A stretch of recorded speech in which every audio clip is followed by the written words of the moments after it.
Shutdown sequence initiated. Don't do this to me, Jarvis. Just a little further. Negative, sir. My components are old and out of date. Oh, come on, man. Where am I supposed to get quality computer components from then? Go to Bondwell, sir. Jarvis? Jarvis! Bondwell, Fiji's #1 in IT. Quality IT products, laptops, smartphones and accessories. Looking to build your own computer? See Bondwell for all your part requirements. We also stock security cameras, power protection, printers and so much more. Bondwell, Fiji's #1 in IT. This is Straight Talk with Vijay Narayan. Brought to you by Bondwell. Good evening, Bulavinaka and Namaste to all of you out there around Viti level, around Vanua level, everywhere you're listening from, of course, and through our live stream that is also underway now through FijiVillage.com. Straight Talk tonight is with the People's Democratic Party leader, Mr. Felix Anthony. Mr. Anthony, thank you very much for accepting our invitation tonight and to talk to our listeners about issues that have come up about PDP, PDP's manifesto and your road to the 2014 general elections, as only 21 days remain for that big day, Mr. Anthony. Thank you for having me. Now we'll get straight into it. Of course, for those who would like to call with questions, the numbers to call 3314766. That number again 3314766, 9923351, 9923352, 7734766 and 7730693. We are happy to take your questions, and of course Mr. Anthony will be answering them along the way up till 8:30 tonight. Now, Mr. Anthony, what is your stand on the 2013 Constitution? A number of parties have come in and they've given their point of view on the 2013 Constitution. Some are saying, although they are contesting under the Constitution, when they go in, they will change it. They will try to change it within the Constitution. What is the PDP stand? The PDP stand on this matter is clear, and that is that we also advocate change to the 2013 Constitution. We are not entirely happy with many provisions within this Constitution. I think it's important to understand that this Constitution is not the people's Constitution. This Constitution was imposed on the people of this country unilaterally. The people of this country actually gave their views on a Constitution that Fiji should have, and that was reflected in the Guy Commission report, which was totally ignored. This Constitution has many flaws, and we in the PDP believe that there needs to be amendments made to this Constitution, and we advocate that we will change the Constitution, but our stance is slightly different from the other parties, and that is that we believe that is not an immediate priority for the party, and this is simply because we believe that the main priority for the PDP when it gets into government is to ensure that there is political stability in the country, and that the party is able to address the urgent needs of the people of this country. And this includes the issue of rights in Fiji. This includes the employment creation in the country. This includes addressing the needs of the poorest in our society. This includes the needs to improve our medical care in Fiji, our education system. These are, I believe, the urgent needs. We'll get to those issues. Yes. Of course, we'll talk about your manifesto. Now, you're saying you will not touch the Constitution, but you want it changed. So if people want to follow PDP, when will PDP start looking at changes to the Constitution? Well, we believe that would be done later in our term in government. We believe that the timing for such an exercise has to be the right time. When is the right time? Well, First year, second year, third year? Well, I'm afraid I cannot give you an exact timing. That is something that would have to be assessed as we go in government and as we see developments take place. People have to wait and... People will wait. As I've said, our priority is to ensure that there is political stability in the country first. Now, what is the People's Democratic Party's stand on the common name for all Fiji citizens, which is now Fijian? Well, again, our stand, our stand on this is that there needs to be a public debate on this issue, consulting with the people, talking to people around the country as we've gone around campaigning. There is obviously a lot of disagreement on a common name from all sides, and we believe that there needs to be a public debate, a debate in Parliament on this issue. And we must come up with a majority consensus on a common name so that it no longer remains a contentious issue. Obviously, we need to learn from the past. The 1997 Constitution had a common name for the people, and everyone was called a Fiji Islander. The only reason there was no debate about this issue or any disagreement was because all the political parties, the representatives, elected representatives of the people, actually discussed the issue and came to an agreement on a common name. We believe a similar approach would be needed if we are to get agreement of all the sides. So your definite answer is that you will see how things go when you go into Parliament. Of course, changes need to be made. If there are any changes to be made in the Constitution, the requirement is clear: 75% of support within Parliament and 75% of support of the registered voters of the country. You'll go through that process? Well, that is one option. The other option, of course, is a legal option that's been much talked about. But as I've said, that is really not a priority for the common PDP. name is not a priority for you? Well, that is a matter in the Constitution.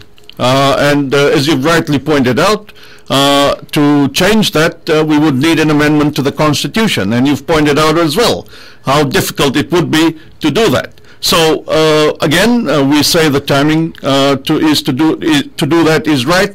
Of course, we will not take the approach of simply trying to change a common name in the Constitution and then go back and try and change something else.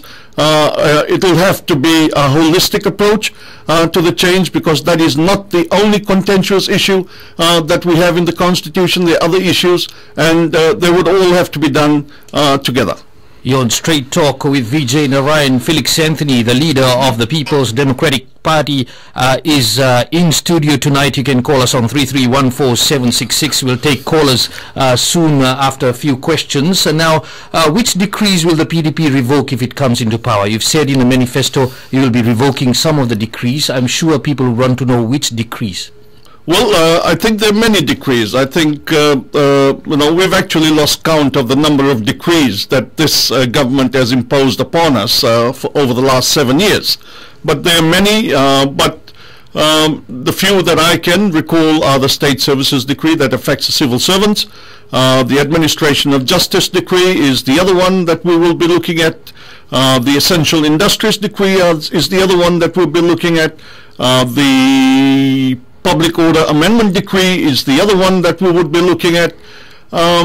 Like this, there are many other decrees, and in fact even the Media Decree, I think, needs to be re-looked at to ensure that the restrictions that are placed do not in any way control media. So all these, in one way or the other. Decrees will be out if you form the next government? Well, yes. All these decrees, any decree, let me put it this way, any decree that violates human rights, workers' rights or indigenous rights would have to go.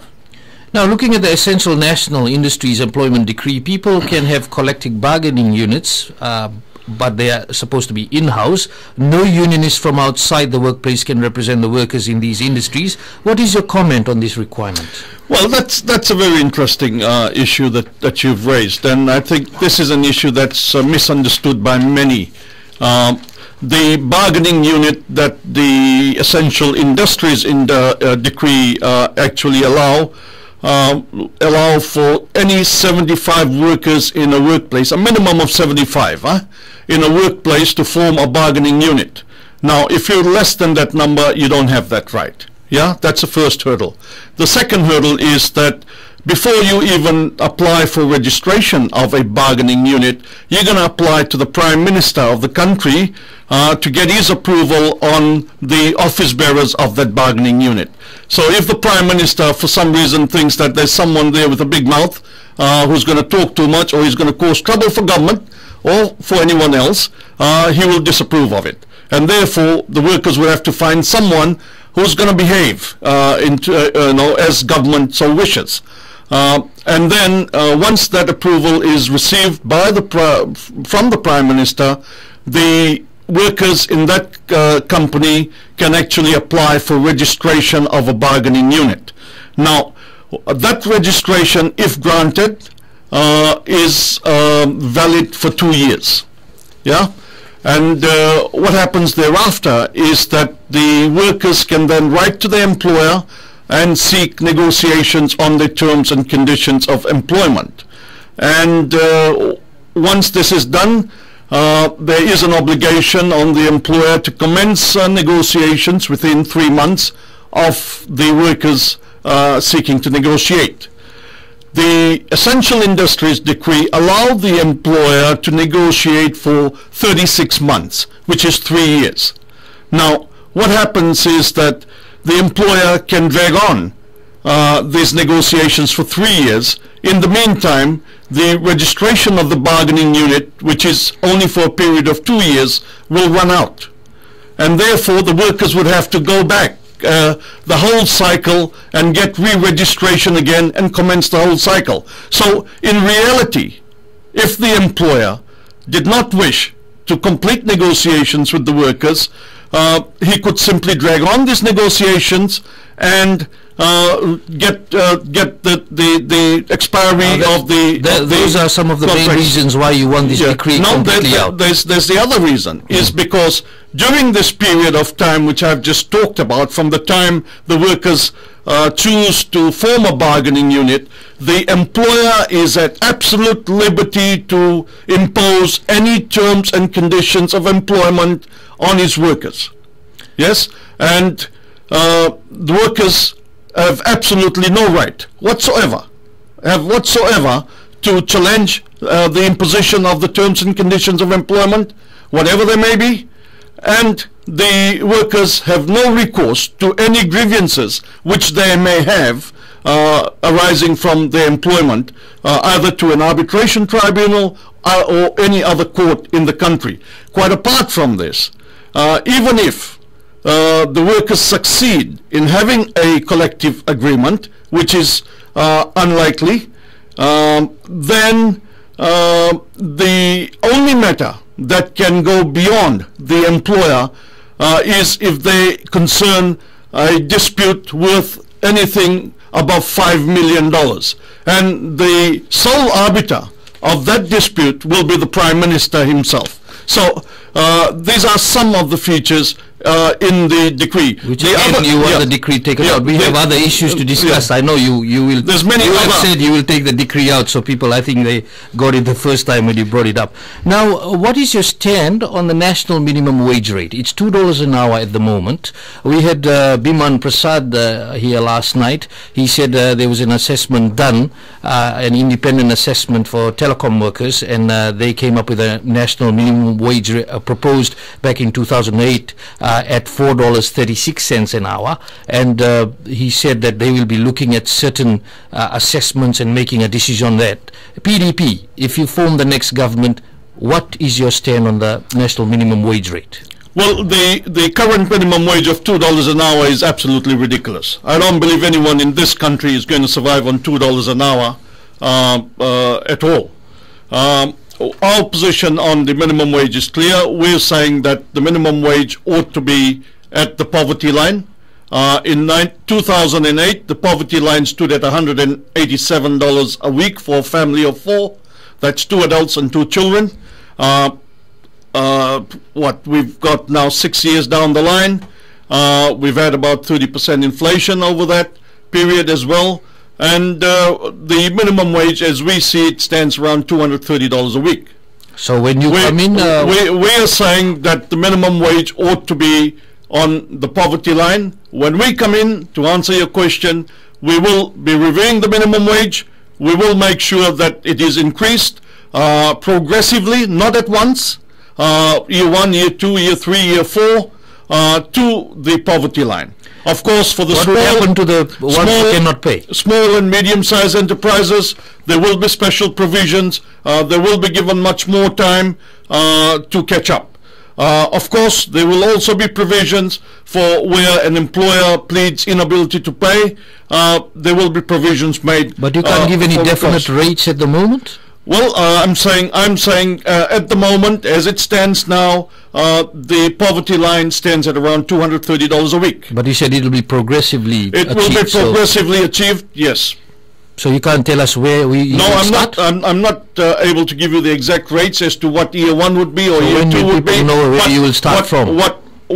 What I'm able to give to the people is that year 4 we will be on the poverty line insofar as the minimum wage. Thank you very much. We have Felix Anthony, the leader of the People's Democratic Party, in studio tonight on Straight Talk with Vijay Narayan on Viti FM and Radio Sargam. We have a caller from Wailoku. Raj, good evening.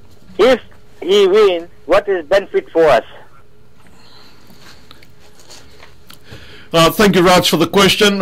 Yes, that's the whole purpose of this elections and for you to vote. The benefit to I believe you're a worker, and the benefit for you would be, one is that the first thing that the PDP will do is to restore your rights. That includes your human rights, your workers' rights in this country. We firmly believe that with these rights we will restore to you your self-respect and dignity that we need in this country. That's the first thing we will do. The second thing we'll do is that we've just talked about a minimum wage for workers in this country. We want not only jobs in this country, we want decent jobs in the country where people are paid a decent wage. So minimum wage is critical. Quite apart from that, we have special provisions within our manifesto that deal with the poorest in our society. We have provisions in our manifesto that deal with medical care for all our people. We've talked about the FNPF pension scheme, which we would like to restore and make sure that our people actually do have a secure future when they retire from FNPF.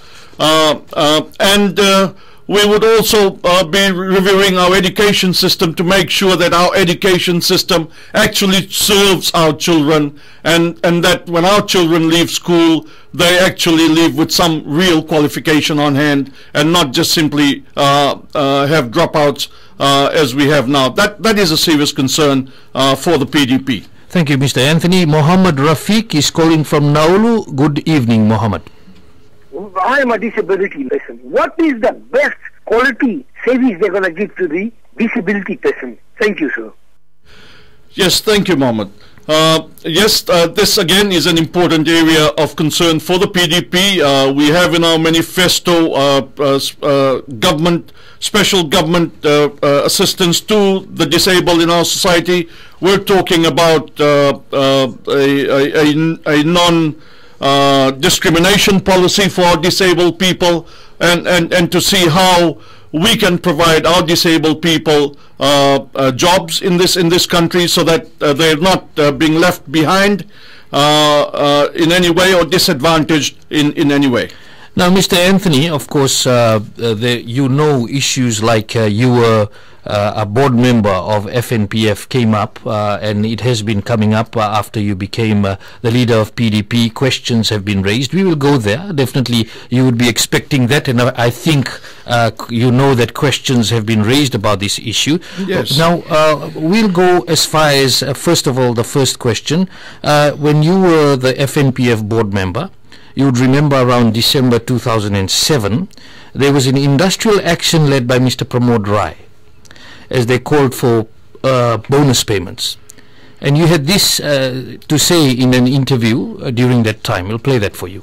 It will not be paid, and it will stick to that decision. There is absolutely no justification for a bonus payment to be made. As I've said, all performance indicators are negative, right? Our contributions are down. Our prosecutions are down. Our performance in every other department is looking down. Our customer service is got much more to be desired. We have not met any targets insofar as customer service goes, in terms of applications that we receive, the turnaround time, dealing with membership. all this in the negative, and we will not pay bonus for a performance of that nature. Bonus payments are usually paid to workers who actually perform over and above their call of duty.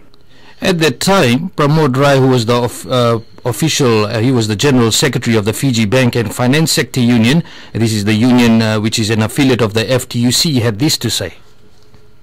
The most cruel cut of all has been this week. On Tuesday this week, the board decided not only not to pay us COLA, but also decided not to pay us our increments, annual increments and bonuses for this year.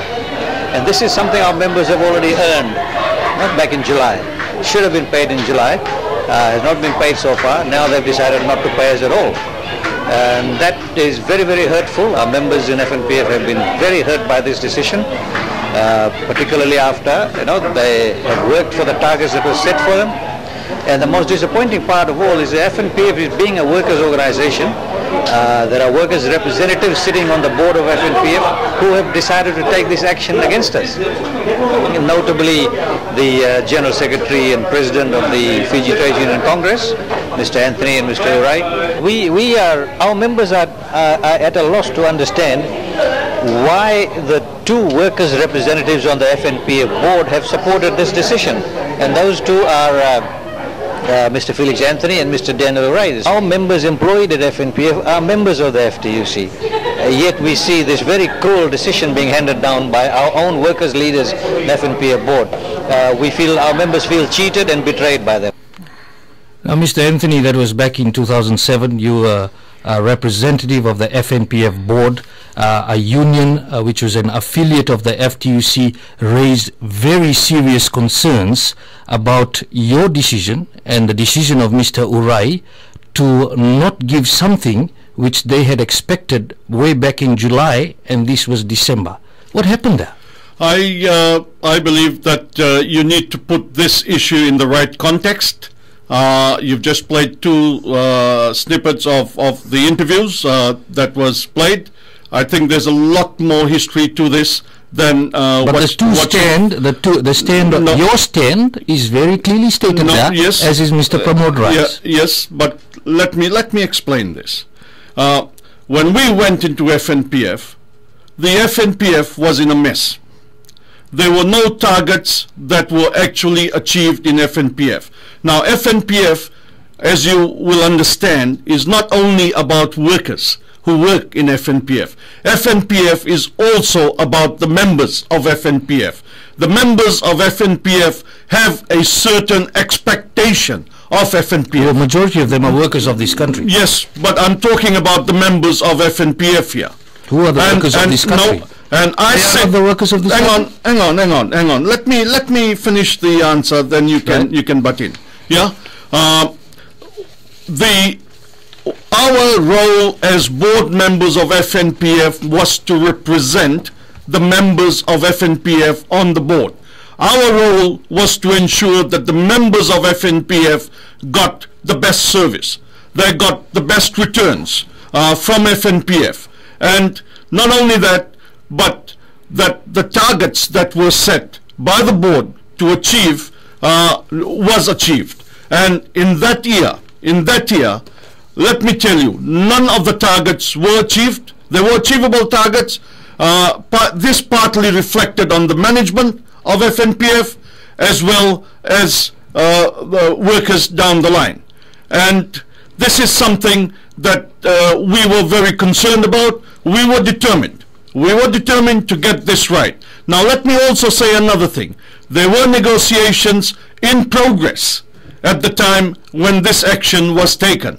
And we were in constant dialogue with the union. And I personally had dialogue with Mr. Rai in his office, and I don't think he can deny this. And I advised him that they needed to continue their discussions with management on this issue. And what happened? The next day, when I get to work, I find that he had pulled the workers out. Now, if he has misled his own workers, for whatever reason he chose to, right? I don't believe he can blame board members of FNPF for doing or taking a stand. Wasn't it his right? Well, that may have been his right. May have been his right, or was it his right? Aren't you saying that according to the decree, these rights are taken away? So wasn't it the Fiji Bank and Finance Sector Union General Secretary's right to go in the direction he did? Well, it was his right to do so. Okay. There were no decrees at that time, yeah? There were no decrees at that time that restricted that right, yeah? But was it the right thing to do? I think that's the real question you need to ask. If there were negotiations had continued with management at that time, I was confident, and so was other board members of FNPF confident, that a agreement would have been reached. But Mr. Rai chose to call the strike prematurely, breaking off talks, his right. Which was his right, yeah, but the question is whether it he was didn't right. listen to you. No, it wasn't a question of him listening to me. It's a question of doing the right thing. Right, I for one will defend Mr. Rai or anyone's right to go on strike. But that does not mean you go on strike at the drop of a pin. Yeah, the strike option must be the last resort, and I have always followed that principle. And that's in fact that's the spirit of even the laws that we have in the country, that it really ought to be the last option. And that's what the board decided. Now, the last point I want to make on this issue is, it wasn't a decision that was taken by Felix Anthony or Daniel Rai alone. We have 6 members on the board. There are 2 employers' representatives as well, and there are 2 government representatives, right? And there are 2 workers' representatives. So, the board made a decision on that issue. Did you say yes to it, or did you say no? I said yes to it. Okay. Now, still talking about the FNPF board, according to the annual report of 2007, Fiji National Provident Fund and its subsidiaries, the directors' fees and allowances. In 2006, the directors' fees and allowances for consolidated the total the fees. You said 6 board members were in FNPF. 6 board members 6 in total. In 2006, the total board fees paid out was $569,000.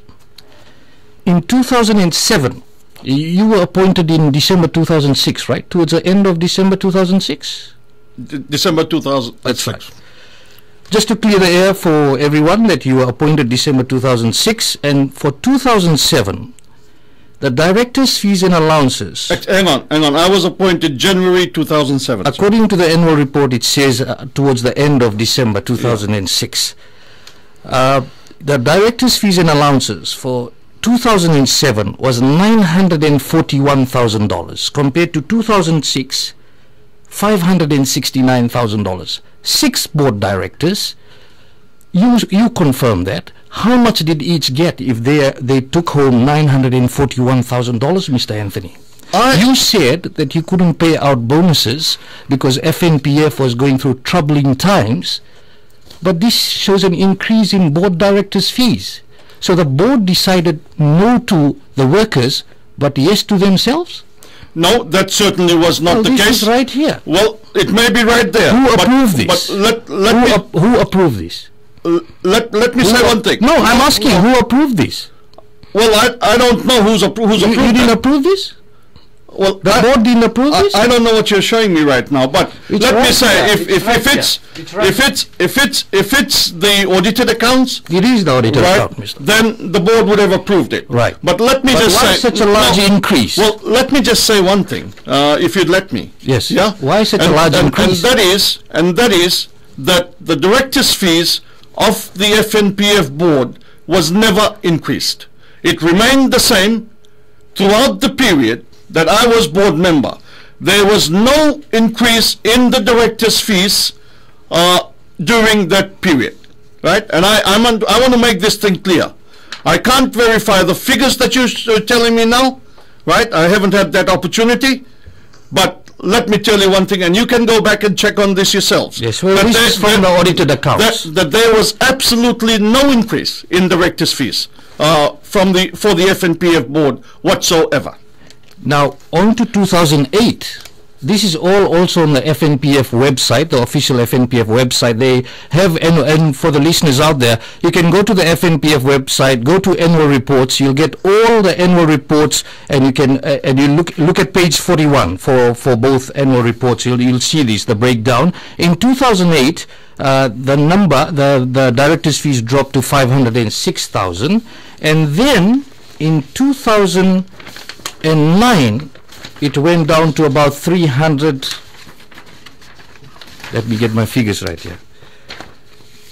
It went down to 372,000. So definitely there's fluctuation, and there's quite a large increase in 2007.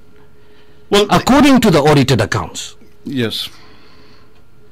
And also, then through further research, the Prime Minister did say that you had taken home $185,934 over a period of 3 years. Can you confirm that? Let me say one thing. And I will repeat this, that the directors' fees were never increased at any stage, nor were they reduced at any stage. They remained the same. Yeah? What the Prime Minister has said, I cannot confirm.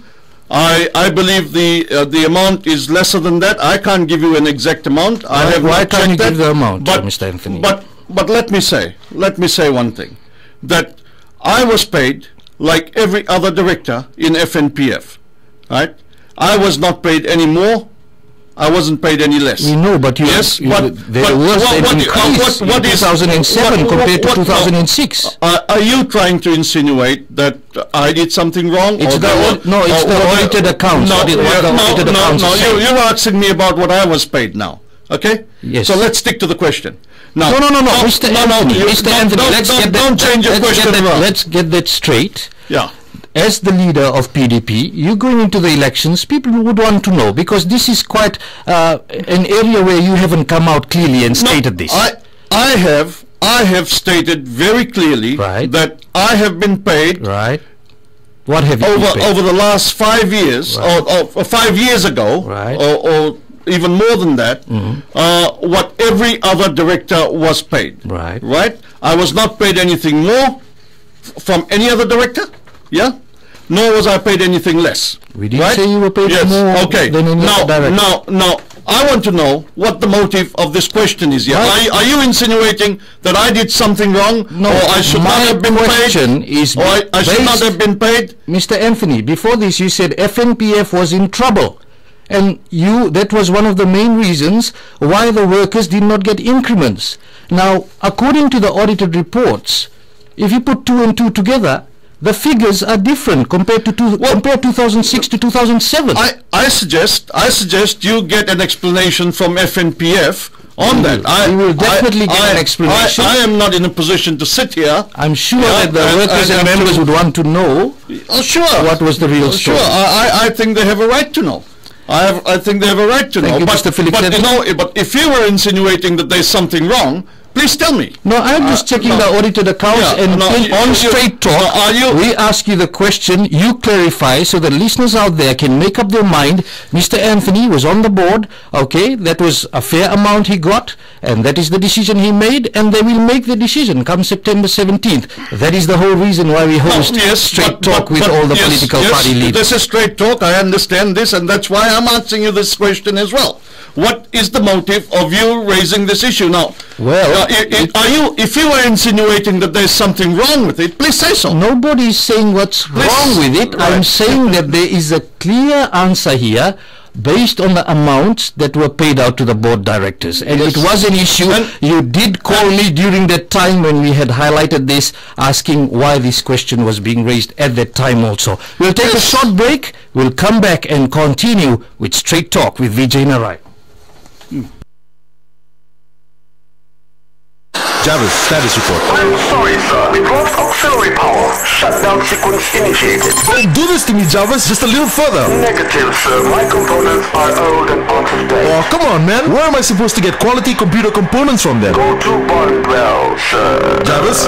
Jarvis! Bondwell, Fiji's #1 in IT. Quality IT products, laptops, smartphones and accessories. Looking to build your own computer? See Bondwell for all your part requirements. We also stock security cameras, power protection, printers and so much more. Bondwell, Fiji's #1 in IT.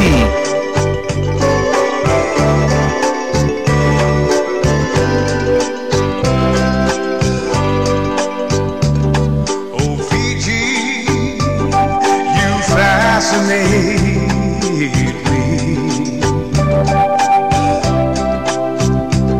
Your beauty is beyond compare. Nowhere in the blue Pacific will you find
Welcome back to Straight Talk with Vijay Narayan, brought to you by Bondwell.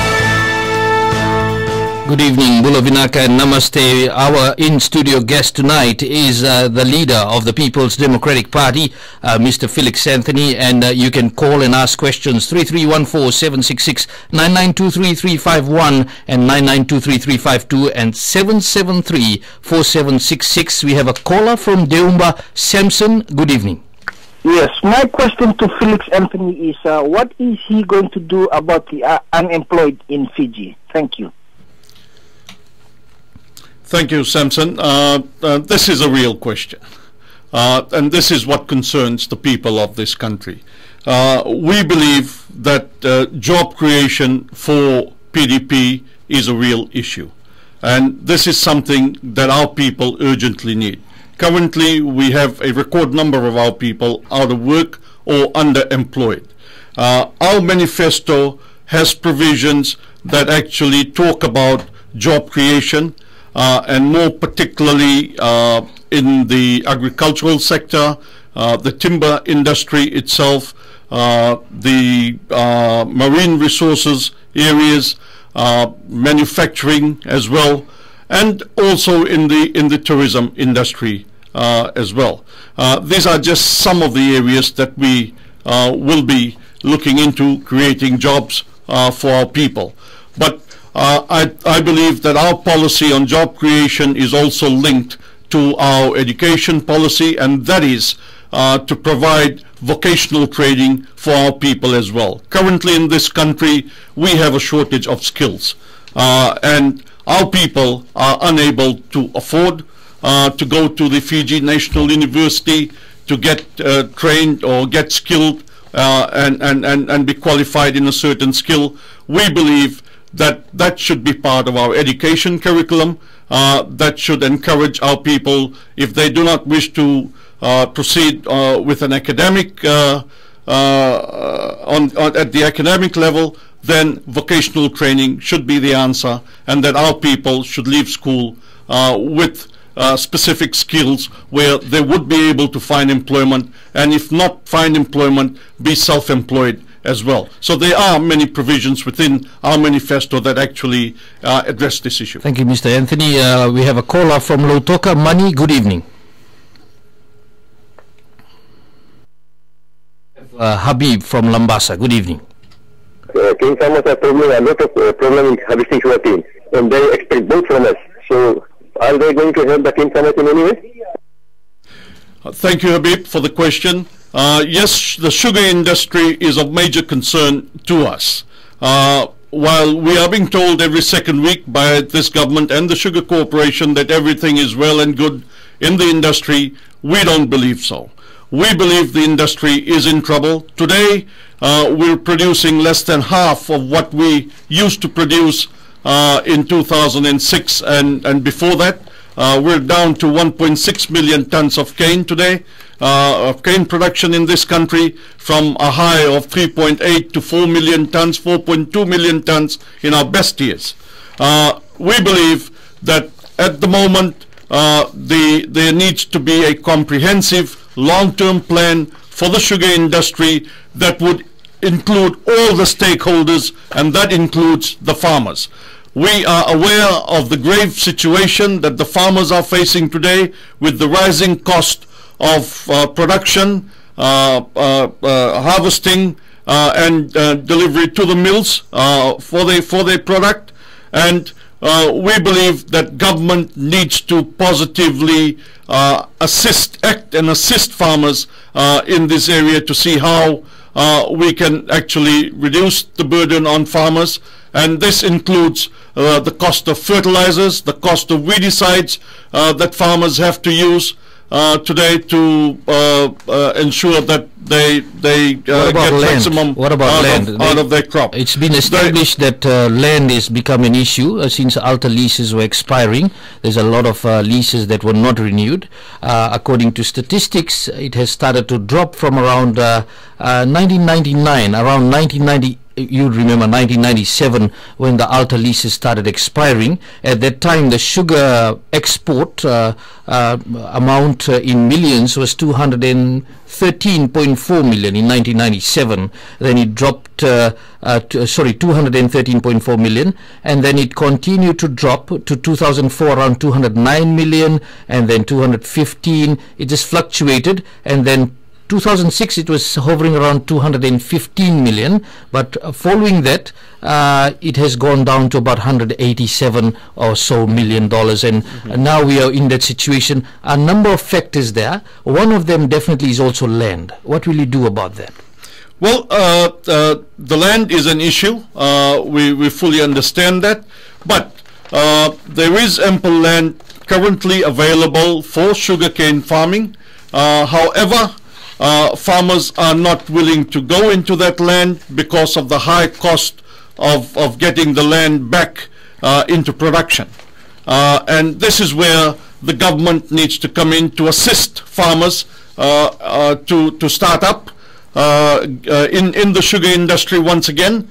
And not only that, but to ensure that there is secure lease that farmers can get to encourage them to invest in the farms. But without government assistance, direct government assistance to new farmers in the sugar industry, we don't believe we will see any improvement in production in the sugar industry. Now, we have another question from Timothy in Vautata. Good evening, Timothy.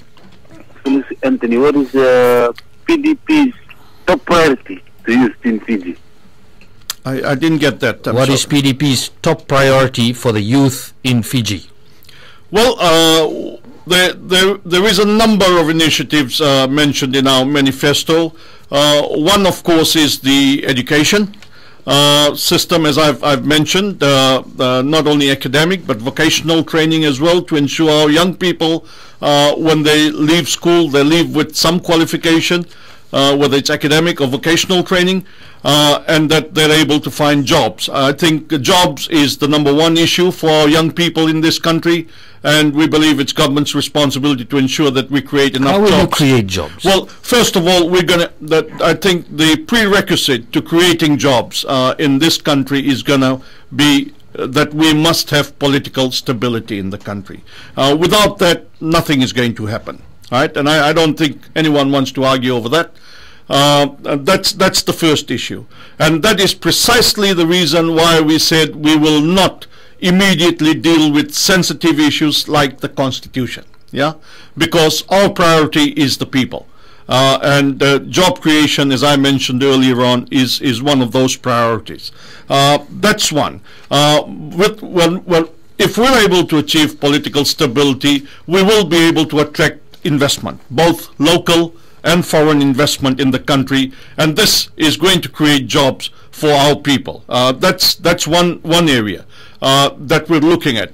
There needs to be other initiatives, as I mentioned, in the agriculture sector for our young people in the rural areas. It's not necessary that we expect our young people all to come into towns and cities looking for a job. We need to diversify. We need to take the jobs out to the people.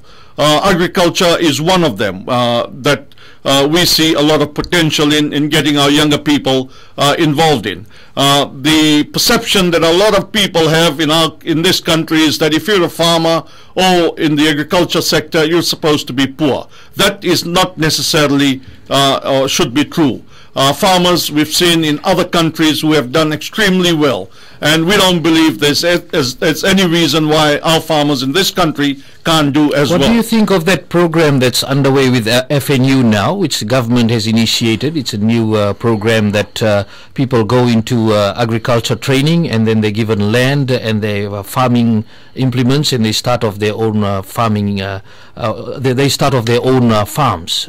Do you think that's a good idea? Will you continue with a program like that? Well, I believe before I can say yes or no to that question, we need to look at an assessment of how successful the program has been. So far, I haven't seen any assessment of that. To be honest, it'll be interesting to find out how it has gone, because some people have already graduated from that. Some people have graduated, but I've also heard that some people have not actually got what they've been promised as well. But you have to make an assessment. An assessment is necessary. Thank you very much, Mr. Anthony. We'll make an assessment maybe, and there'll be a good story for our listeners too. Now, in your manifesto, you have said that the PDP will limit the size of government, that you will have an effective and efficient civil service. How will you do this? During any right sizing, there are job losses. Will that be the case?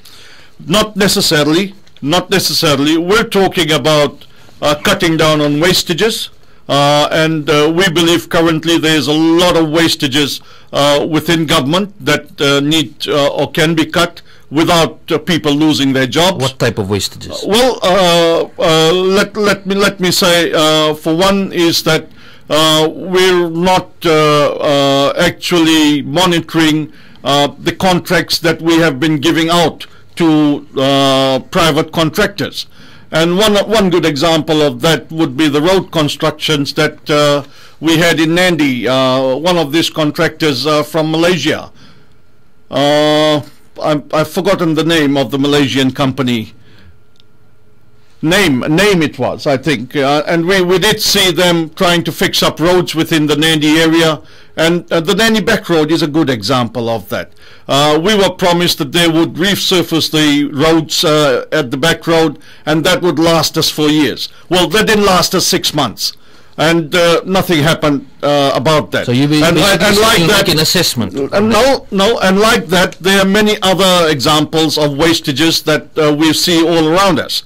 And we need to seriously look at cutting down on Biman Prasad, NFP leader, clearly stated last night, we will reduce expenditure by $100 million, according to him, and he gave specific examples. Do you have a costing figure based on, of course, the budgets have been given and the actuals every year? How would you be operating? What would be sort of like a right size for you? As you said, it has to be effective and efficient. Well, I don't have exact figures to give or to promise to the people of this country. For one reason, we have not actually seen the Auditor General's reports. Whatever financials that have been released are not complete or incomplete. And let me also say that I don't totally trust the numbers that we have been given. I've briefly seen some of the numbers, but based on that, we're willing to make any forecast whatsoever. And we have been very careful in our manifesto. You will notice that there are not too many financial promises that we're making to the people, and that is for the simple reason we will not make promises that we find later on that we may not be able to keep. You need to assess the Auditor General reports first. And we want to know the true state of government finances before we make any concrete promises to the people. I'm not prepared to make promises to the people that I'm not will not be able to keep. Thank you very much. Emosi from Lami has a question. Good evening, Emosi. Good evening, Mr. Anthony. My question is, what do you think and feel should be the appropriate pay for the new PM, the ministers and parliamentarians for the new 50 lucky candidates? Well, I believe that in the current circumstances, where everyone in this country is going through hardship and severe hardship, the main issue for many of our people is basically food on the table. I believe that we need to revert back to the old salary levels that existed prior to the coup, and that they should be retained. And similarly, that also goes for members of parliament as well. Prime Minister, ministers, members of parliament, members of parliament, and permanent secretaries as well, who we believe are being grossly overpaid at $221,000 a year. So if you do come into government, that is a clear stand that you take. Thank you. PDP says the existing tax rates will be reviewed in your manifesto. Please explain what you mean by this. Well, we need to really look at the tax regime that currently exists in the country. What we have seen over the last 2 years is that the people earning on the top of the ladder have had their income tax reduced from something like 33% to somewhere around 20%. And we have not seen any flow-on effects or advantages to the people at the lower end of the bracket, other than to raise the threshold to $16,000. Well, when government talks about people earning $16,000 or less don't pay any tax, I believe that is incorrect. Everyone in this country pays tax. They don't pay income tax. Yeah, but everyone pays tax, and that is the VAT that they pay, 15%. So it's not correct to say people earning below 16,000 do not pay VAT, do not pay tax. So we believe that we need to review the income tax. What have you thought of at this point in time? You'll increase the threshold, or you will increase the tax rates, the tax brackets which are in place at the moment? Well, one of the options that we're looking at, and let me say that we're looking at, is that we need to see how people who earn more pay more. People at the lower end of the bracket get more reprieve. and that may include lifting the threshold. To what level? I think we'll have to do some numbers on that before I can give you a concrete answer on that. And like I said, I'm not willing to make promises here over the air just simply because I want people to vote for PDP. No. To say that people who earn more should pay more, for you, at what rate should people be paying much more than what they're paying at the moment? Well, first of all, I don't see any justification in lowering the tax rates for people who have been earning more. For instance, the previous ceiling was at around 32%. Yeah, I don't see any justification why that really should be reduced. I believe that we should have retained that, but given the benefits to people down at the bottom of the ladder, and that includes income from that to make sure that our people on Social Security get a fair payment at the end of every month so that they can at least have a respectable living in the country. So I think we need to redistribute the wealth that government has. Company taxes have been lowered, and the thinking behind that is that will encourage low cost in doing business, more investment, more creation of jobs, and companies expanding. Will you increase company tax rates? Well, I think the question here is, I think one needs to answer is, well, has that achieved its objectives? Yeah? More jobs for people, more investments in the country? The answer certainly is no. No, ADB has stated in its latest report that private investment is on a rise, that the expansionary policies have worked, and the private investments, the projects are rehabilitating, and they expect it to continue to rise. Biman Prasad is the leader of the National Federation Party. He was here. He's also an economist. He agreed that private investment is on a rise and will continue to grow. So hasn't it worked? Well, it certainly hasn't created the jobs that we're looking at. According to whose assessment? Your assessment? Well, our assessment. ADB, our assessment. This is ADB's independent report. Yeah, well, ADB does not talk about creating jobs there, does it? I mean, you just read out private something. Investment increases. Yeah, it increases. And that will increase in all the factors that, of course, when private investments increase. For example, Digicel has pumped in $70 million just in the last few weeks. They said it's a flow-on effect all around the country. More jobs have been created. Well, what do you think of that? Yeah, well, that certainly is very positive. Yeah, that is positive, but that's just recent. Right. Yeah, that's just recent. But it's starting to happen. It's going on. Yeah, well, it just started to go on. But I believe that your assessment is it's not that good. It's not. I don't see real improvement in people's lives in this country. Like I said, our poverty levels are still at historic high, and our people are getting poorer. So will you increase company tax rates or keep it at the same level? That's going back to the original question. That's again an option that we will be considering. Yes, we're going to have to review the entire tax regime that we currently have. You can't give a definite answer. No, I'm not going to give a definite answer because like I said, we don't know where we are at the moment. So, I think the first step is to get to know where we are before we know where we want to really go and how we can get there. Will you continue with the free tuition and free bus fare program? Yes, we will.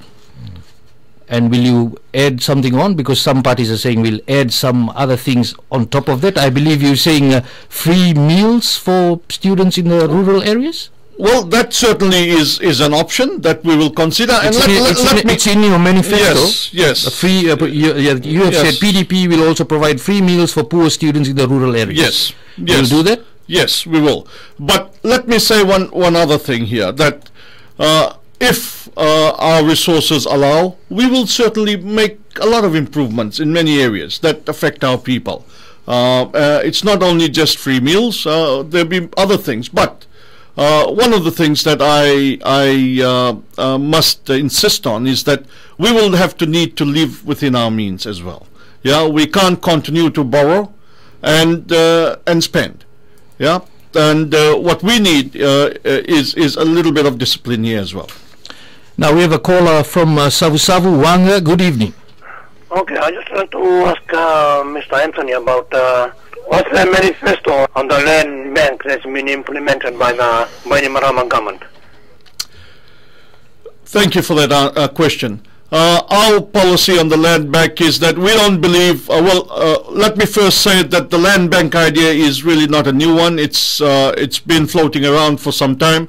But let me say that the current land bank system that we have under the land use decree, we disagree with that. We believe that the landowners need to have a say in the lease of their land and the management of their land. Currently, this system, while it only allows landowners to make a decision whether the land should go to the land bank or not, 60% of the landowning unit would have to agree, say yes. But after that point onwards, the landowners have absolutely no say what happens to the land. And this is an area that we are concerned about. And we will certainly review this area, because we don't believe that one man alone, as the Minister for Lands or the Prime Minister currently, should decide on his own what is best for the landowning unit in those circumstances. So yes, we will certainly be reviewing the land bank issue. You'll revoke the decree? Well, whether it would be revoked or whether it will be amended is an issue that we will have to deal with. Interesting to note that there's some landowning units they themselves have decided and then have gone and said we want this land to be deposited in the land bank. Definitely the Matangalis may be making a decision on their own. This land is underutilized at the moment. You did agree that there's a lot of land that is underutilized. What about those kind of cases where the landowning units are willing to do that? Well, like I said, if it's their land, they will decide. Yeah? But they should have the choice. But let me say one other thing, and that is that there are some landowning units who have put their land into the land bank and are not happy with what's going on. And the case in point here is Bua, where we have bauxite mining going on. Here again, the landowners are now raising questions as to why there is no processing of bauxite in Bua, and instead all the soil is being taken away to China. The issue has come up, and we have spoken to different landowning members, and they have different issues and concerns about that. So we are also following that up on what is. But there are concerns. Yeah, what is the decision of the landowning unit as a whole? There are concerns there. Now you have plans to have a means testing system for access to government programs. Please explain that. Well, we have set a target as a starting point. Obviously we would want everyone under the poverty line to get government assistance. But again, as I've said, we have to live within our means here. We have set ourselves a target of $300 a month as the starting point for any family earning $300 or less a month. They would be entitled to certain assistance from government. What type of assistance? Well, assistance meaning free water supply, assistance meaning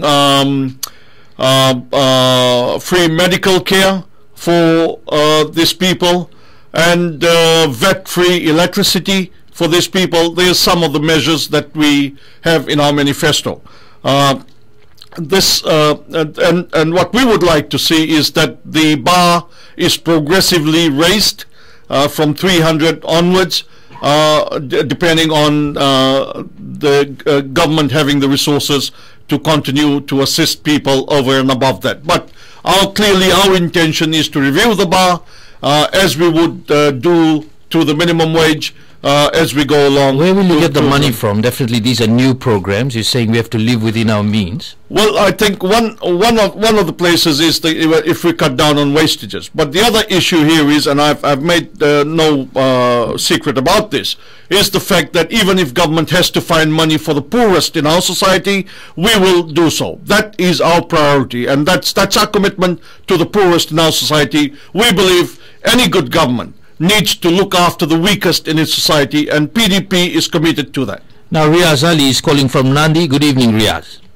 If the PDP comes to power and there is no stunt to economic growth via coups, etc., what plans does the PDP have to move this country and make it a fully developed nation? In other words, what are the concrete steps economically they will take to make this country a developed nation?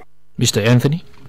Well, in our manifesto, we are talking about economic growth. and there are certain areas that we would be looking into to ensure that we achieve economic growth in our concrete steps that you take. At least name two, because there's many you may have. Just give two immediate ones you have to one of course is to encourage small medium-sized enterprises to see how people can get back to work on this. How will you do that? And again, how will you do that? And that is through finance, making finance available for our people to start up. Again, and this is in our manifesto here, we're talking about agriculture, again, to see how we can grow our agriculture. This country has got so much potential. We need to look at increasing our exports, and again, agriculture is a serious area. Sugar is one of them.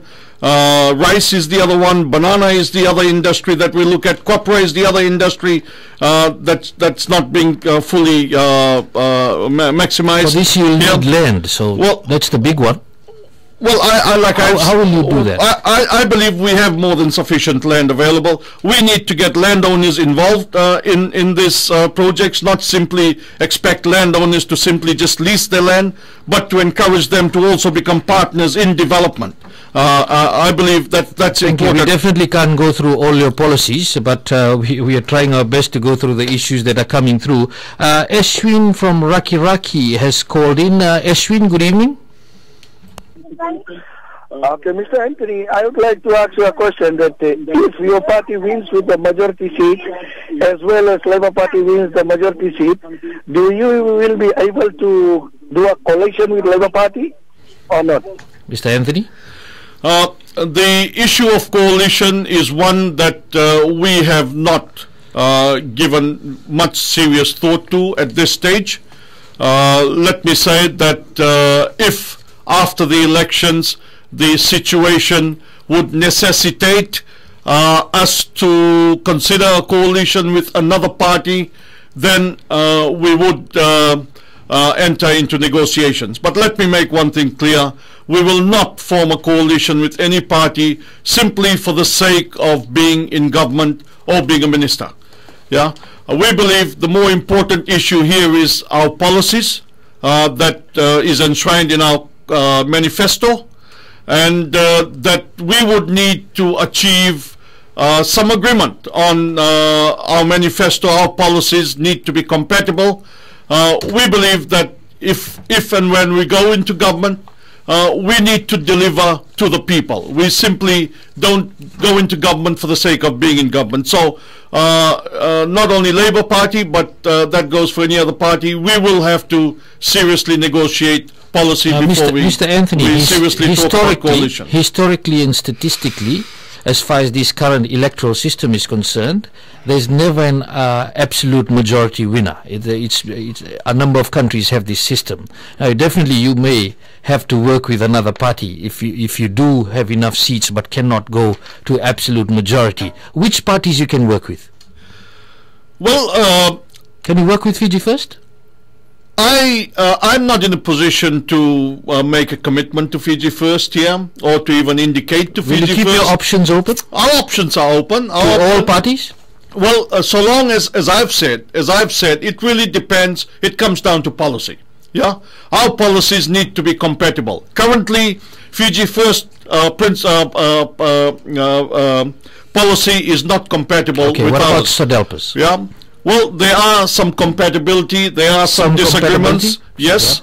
Can you work with them? Well, yes, I think... Can you work with the Labour Party? Differences, yes, we can work with Labour Party, NFP? we can work with NFP, yes. But that really depends on policy. Seems like you have certain disagreements that you may have issues with Fiji First at this stage. Well, let me explain to you why I have these reservations. This is a party that's actually taken away our human rights over the last 7 years. This is a party that's taken away workers' rights in this country. This is a party that's taken away indigenous rights in this country, right? This is a party that has instilled fear in people, and I believe any party being in government that instills fear in people cannot be a good government. So you will not be able to work with them? No. I mean, the listeners would want to know. This on straight talk. It's better you give a definite answer that you will not be able to work with them so that people know. I am trying to give a definite answer, what but is a definite answer? We don't have enough time, so I need to explain. No, this is straight talk. We will take time. We don't have all the time. We don't have all night. Yeah. Well, let's say this is a party that's violated our human rights in this country. Now, if they change course. Right. If they change course, I have not seen the manifesto, and let me also say that this is a party, the only party in this country that's going into these elections without a manifesto. Back to my original question, Mr. Anthony. No, the question, you need to make sure that you give me this opportunity to answer fully. Back to my original question. It's not a yes or no question answer. There is no yes or no answer. Will you be able to work with Fiji first? As the policy stands today, we will not be able to work with Fiji first. Right? Thank you very much, Mr. Anthony. We'll take a short break and we'll be right back right here on Straight Talk. Jarvis, status report. I'm sorry, sir. We've lost auxiliary power. Shutdown sequence initiated. Don't do this to me, Jarvis. Just a little further. Negative, sir. My components are old and out of date. Oh, come on, man. Where am I supposed to get quality computer components from then? Go to Bondwell, sir. Jarvis? Jarvis! Bondwell, Fiji's #1 in IT. Quality IT products, laptops, smartphones and accessories. Looking to build your own computer? See Bondwell for all your part requirements. We also stock security cameras, power protection, printers and so much more. Bondwell, Fiji's #1 in IT.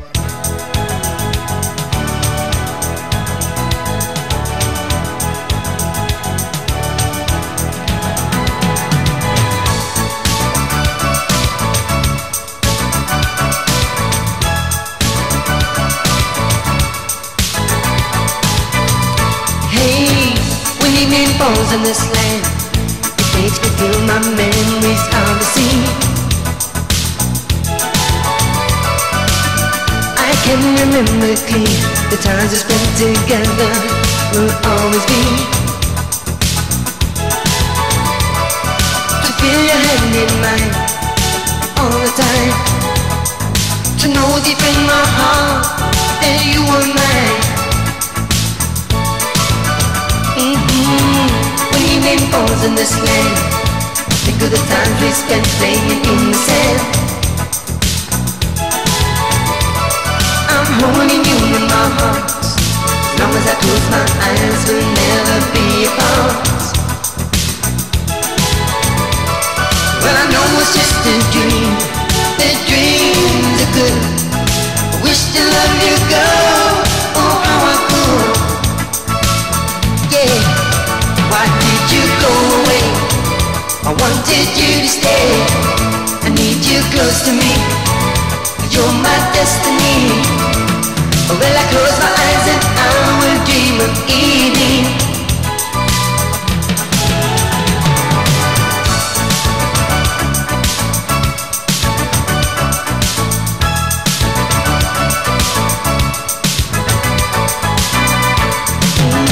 When evening falls on this land, it makes me feel my memories of the sea. Yeah. I can remember clear times we spent together will always be. Oh, to feel your hand in mine all the time, to know deep in my heart that you were mine. Why did you go away? I wanted you to stay. I need you close to me. I believe you're my destiny. Well, I close my eyes and I will dream of evening.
night. Walk here by my side, and I'll make you mine. Why did you go away? I wanted you to stay. I need you close to me. You're my destiny. Well, I close my eyes and I will dream of evening. Why did you go away? I wanted you to stay. I need you close to me. I believe that you're my destiny. Well, I close my eyes and I will dream of evening. Why did you go away? I wanted you to stay. I need you close to me. Welcome back to Straight Talk with Vijay Narayan, brought to you by Bunwell. Good evening, I'm Vijay Narayan. In studio guest tonight, Mr. Felix Anthony, PDP leader, and he says he's loving Straight Talk so far. This is the last slot for us as we head off and ensure that you have a good night's rest. If you mixing another bucket or another basin, keep it going because this is the last slot, and we'll be back tomorrow night on Straight Talk, and I'll let you know who's on tomorrow night on Straight Talk as we continue our general election special Talkback on Viti FM and Radio Sargam, and also going live every night 7 p.m. to 8:30 p.m. Video streaming live through our website fijivillage.com. Our count so far, 21 countries have been watching from different parts of the world, and a big Bula Vinaka and Namaste to all of you who are tuned in and also watching through our video streaming live on fijivillage.com. Now, Mr. Anthony, Ben from Raiwai has a question. Good evening, Ben. I want to ask a question to the leader of PDP. You guys will bring back the GCC. That's all. Thank you. Thank you, Ben, for the question. Yes, we believe the GCC is an important body, more particularly not only for indigenous but the society as a whole. We believe that the GCC can play an important role in promoting not only culture and tradition of the indigenous people. We also believe that they can also assist government in uplifting the economic well-being of our people. And we will be bringing the GCC back, that's for sure. And we will ensure that they are given the resources that they require to operate effectively and meaningfully. We're not talking about the GCC that used to be, that would meet only once in 6 months and nothing much would come out of it. We believe that the GCC can play an important role, and more particularly when our focus in this election is to see how we can really uplift the life of the common man and woman of this country, and GCC can play an integral part of that. Your manifesto states that the PDP will be guided by advice of the Great Council of Chiefs on all matters relating to the protection of indigenous rights and interests. Please specify. You will consult with them. Yes, everything in relation to indigenous rights. Yes, like I said, we believe that they can play a meaningful role in the development of our country, and we will, of course, be consulting the GCC on indigenous issues as well. Your manifesto says mechanisms for price control together with any associated tariffs, duties, fees and taxes on basic food items will be reviewed with the aim of lowering these retail prices. How soon will you do that? Have you got that basket of goods ready that people would want to know if PDP does come in? These are the prices, these are the items they're looking at, the prices will go down, and these are the items which may get affected with price increases. Yes, when we talk about price controls, we mean a meaningful price control, and this includes if there are any transfer pricing involved as well, and the goods that we're looking at is basic food items and more commonly used goods that people would use on an everyday basis.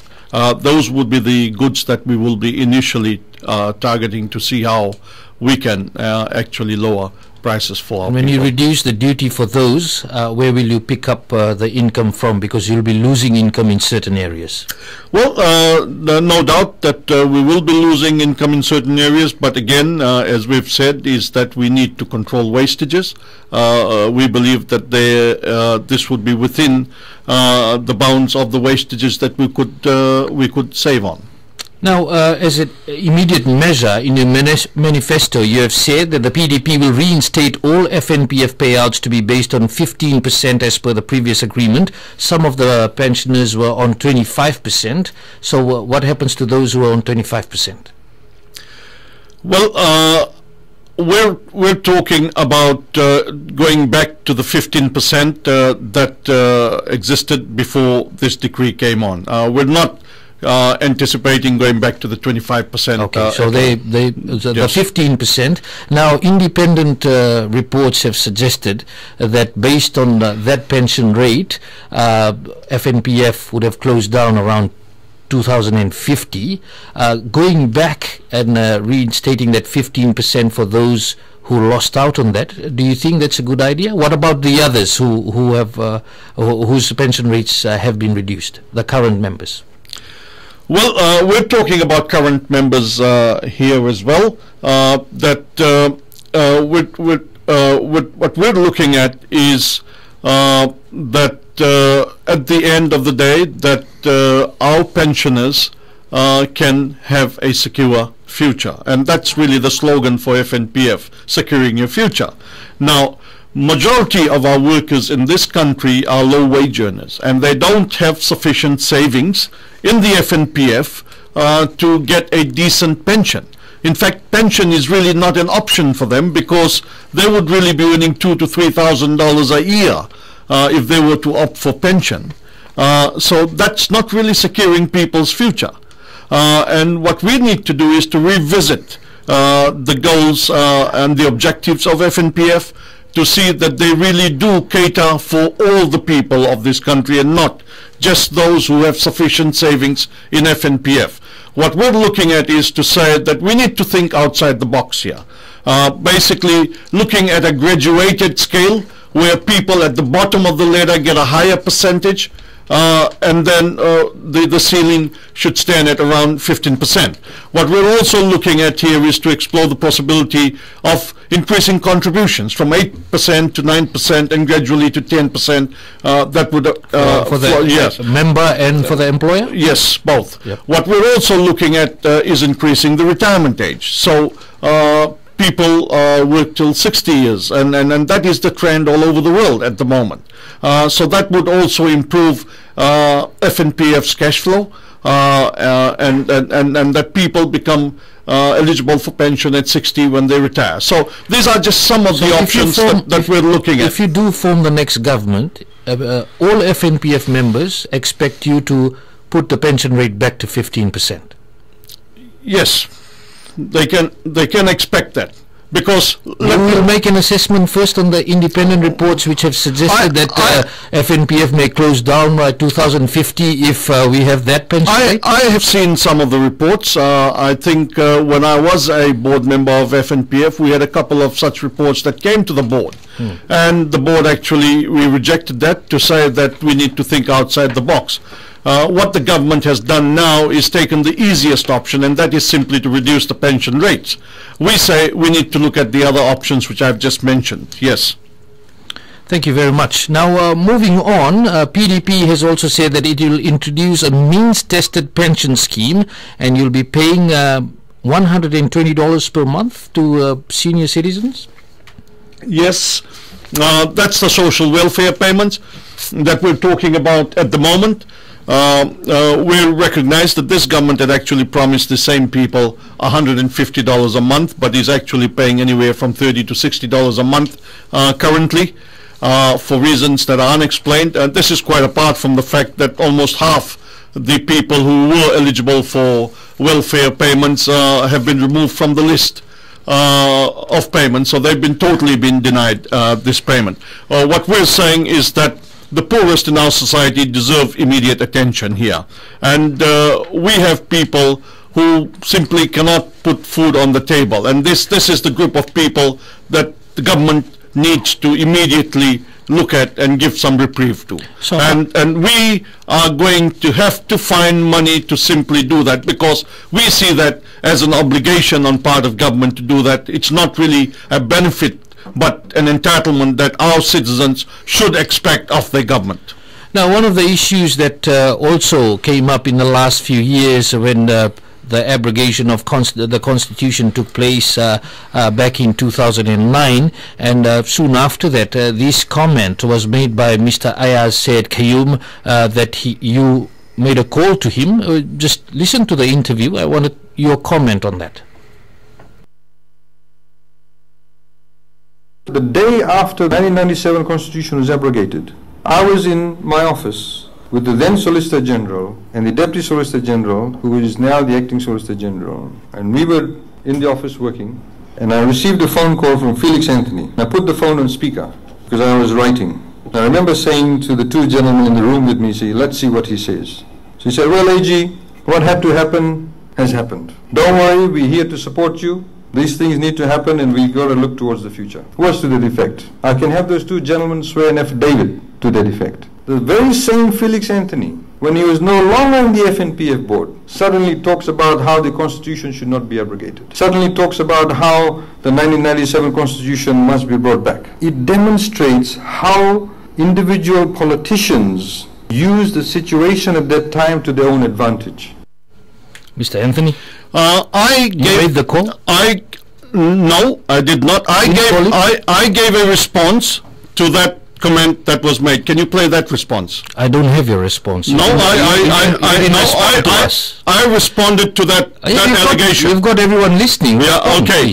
Well, I think what the AG is forgetting is that I actually made an appointment and went and saw him, and I specifically went to his office. And I told him that I am here as National Secretary of the Fiji Trades Union Congress. We are concerned about the abrogation of the Constitution. Yeah, right? And I asked what he planned to do. His response to me was, don't worry, we are taking out a Bill of Rights through a decree immediately that would be much stronger than that of what you saw in the Constitution, and we will put together another constitution that would be much better than this. Now, that's an undertaking he gave to me as National Secretary of FTUC, which he never kept, right? So that is the full story. I did not say what has to happen has happened. Okay. No. Thank you very much for clarifying that. And you did not make the call to him, you personally went and... I went and saw him in his office. Thank you very much, Mr. Anthony. And that was Straight Talk for tonight with Vijay Narayan on Viti FM and Radio Sargam. Mr. Felix Anthony, thank you very much for accepting our invitation tonight. Of course, the listeners now know the PDP stand on a number of issues, what you believe in, the direction that you are taking, as we have 21 days to go for the general elections. Tomorrow night we have a break from the political party leaders, and we will speak to the supervisor of elections, Mr. Mohammed Saneem, the man in charge of delivering the elections, the one-day election on September 17th. Of course, we have pre-polling starting on the 3rd of September. A lot of questions asked over there, and we have 500 voter blocks have been designated now, where people will have designated polling stations. We have a new electoral system. The candidates list with the numbers are out after the draw over the weekend. So the supervisor of elections, Mr. Mohammed Saneem, will be here in studio tomorrow night on Straight Talk, and you can ask him questions that matter to you to ensure that you do the right thing come September 17th. We also have sent another request to the Fiji First Leader, and we are awaiting a response from the Fiji First on the dates to be confirmed for the Fiji First Leader to come in for Talkback on Straight Talk. And we also have asked him to come on separate Talkbacks between the Fiji First Leader and a few other parties, including Mr. Felix Anthony. So a lot more coming through. We have 21 days to go. Don't go anywhere. Every night as we plan out things, we will continue to keep you updated and ensure that you have all the information come September 17th or come voting day, that you have listened to everyone, you have heard about their policies, you have heard about their stand, and you're ready to make an informed decision on September 17th. Jarvis, status report. I'm sorry, sir. We've lost auxiliary power. Shutdown sequence initiated.